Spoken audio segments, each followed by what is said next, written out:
இயேசுவின் எனதருமை சகோதர சகோதரிகளே, இந்த 5வது அதிகாரமானது இந்த பாவ கழுவாயினுடைய தொடர்ச்சி.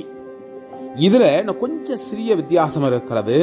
அதாவது ஒரு தவறான சாட்சி அல்லது உண்மையை சொல்ல மறுப்பதும், இல்ல தீட்டுப்பட்ட விஷயங்களிலே ஈடுபடுவதும், தீட்டுப்பட்ட மனிதர்களை தொடுவதும், இறந்து போன மிருகங்களையோ பறவைகளையோ உயிரினங்களையோ தொடுவதும், இது எல்லாமே தீட்டாக கருதப்படுகிறது.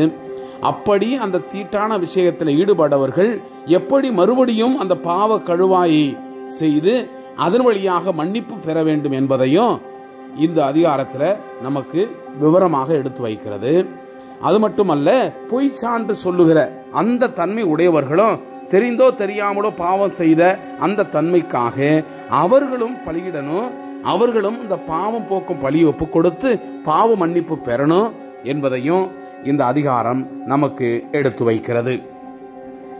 கண்டிப்பாக இதையெல்லாம் நாம் உள்வாங்கிய பிள்ளைகளாக கடவுளுடைய பிரசன்னத்திலே நாம் எவ்வாறு தூய்மை உள்ள பிள்ளைகளாக இருக்க வேண்டும் என்பதை மனதில் கொண்டு இந்த அதிகாரத்திற்கு நாம் செவிமடுப்போம்.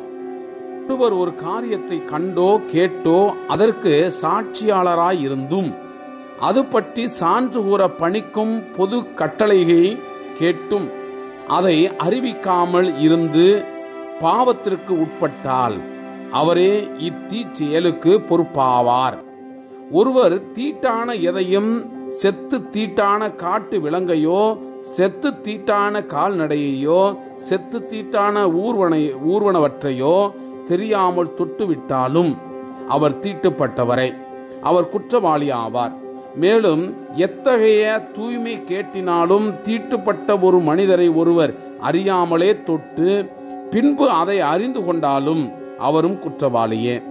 தீமை செய்வதற்கோ நன்மை செய்வதற்கோ எக்காரியத்திலும் ஒருவர் சிக்காமல் வாய்விட்டு ஆணையிட்ட பின்னர் தாம் அறியாமல் பதற்றத்தில் ஆணையிட்டு விட்டதாக அவர் உணர்ந்தால் இக்காரியத்தினாலும் அவர் குற்றவாளியே.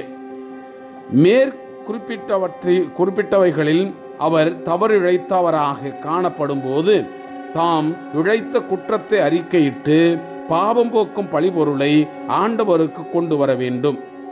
ஆட்டு மந்தையிலிருந்து பிடித்த ஒரு பெண் ஆட்டையோ, செம்மறி ஆட்டு குட்டியையோ, வெள்ளாட்டு குட்டியையோ பாவம் போக்கும் பலியாக கொண்டு வர வேண்டும்.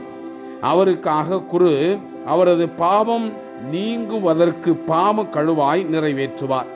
அவர் தம் குற்றப்பலியை அகற்ற ஆட்டுக்குட்டி கொண்டு வர இயலாது இருந்தால் 2 காட்டு புறாக்களையோ 2 புறா குஞ்சுகளையோ கொண்டு வந்து ஒன்றை பாவம் போக்கும் பலியாகவும் மற்றொன்றை எரிபலியாகவும் ஆண்டவருக்கு செலுத்த அவற்றை குருவிடம் கொண்டு வர வேண்டும்.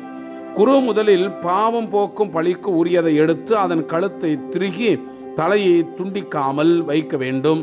பாவம் போக்கும் பலியினுடைய இரத்தத்தில் கொஞ்சம் எடுத்து பலிபீட ஓரங்களை சுற்றிலும் தெளித்து எஞ்சிய இரத்தத்தை பலிபீடத்தினுடைய அடியில் வடிய விட வேண்டும். இது பாவம் போக்கும் பலி. 2வதை ஒழுங்குமுறைப்படி அவர் எரிபலிக்கென செலுத்த வேண்டும்.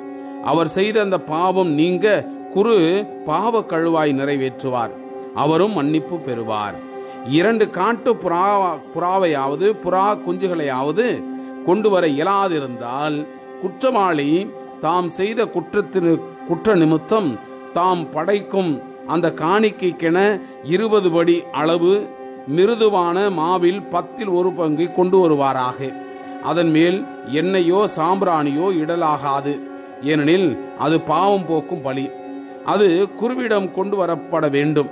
குரு நினைவு பங்காக 1 கைப்பிடி நிறைய எடுத்து ஆண்டவனுடைய நெருப்பு பலிகளோடு பலிபீடத்தின் மேல் எரிக்க வேண்டும். இது பாவம் போக்கும் பலி.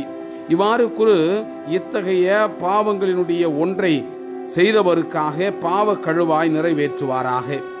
அப்போது அவர் மன்னிப்பு பெறுவார். எஞ்சியது உணவு படையலை போல் குருவை சேரும். ஆண்டவர் மோசேயிடம் கூறியது, ஒருவர் ஆண்டவருக்கு அர்ப்பணித்தவற்றில் ஒழுங்கை மீறி அறியாமல் தவறிழைத்தால் அவர் பழுதற்ற ஓர் ஆட்டுக்கடாயை ஆண்டவருக்காய் தம் குற்றப்பழி நீக்கும் பலியாக கொண்டு வருவாராக. அது திருத்தல செக்கேல் கணக்குக்கேற்ப நீ விதிக்கும் அளவு மதிப்புடையதாய் இருக்க வேண்டும். அர்ப்பணித்தவற்றில் தவறிழைத்தால் ஈட்டு தொகையோடு 1/5 அதிகமாக கொடுக்க வேண்டும். அதை குருவிடமே கொடுக்க வேண்டும். குரு பாவ கழுவாய் செய்து குற்றம் போக்கும் பலியான அந்த ஆட்டுக்கடாயை அவருக்காக பலியிட வேண்டும். அப்பொழுது அவர் மன்னிப்பு பெறுவார். ஆண்டவரினுடைய கட்டளைகளின்படி செய்யக்கூடாதென்று விளக்கப்பட்ட ஒன்றை ஒருவர் செய்து பாவத்திற்கு உள்ளானால் அவர் அறியாமல் செய்தாலும் கூட அவர் குற்றவாளியே. அத்தீச்செயலுக்கு அவரே பொறுப்பாவார். அவர் நீ விதிக்கும் அந்த மதிப்பிற்கு ஏற்ப பழுதற்ற ஒரு ஆட்டுக்கடாயை ஆட்டு மந்தையிலிருந்து பிடித்து அதை குற்றப்பழி நீக்கும் பழியாக குருவிடம் கொண்டு வருவார். அவர் அறியாமல் செய்த பிழைக்காக குரு அவருக்கென கரை நீக்கம் செய்வார். அது அவருக்கு மன்னிக்கப்படும். அது குற்றப்பழி நீக்கும் பழி. அவர் ஆண்டவருக்கு எதிராகவே குற்றம் செய்துள்ளார். Praise the Lord. இயேசுவுக்கே புகழ். மரியே வாழ்க.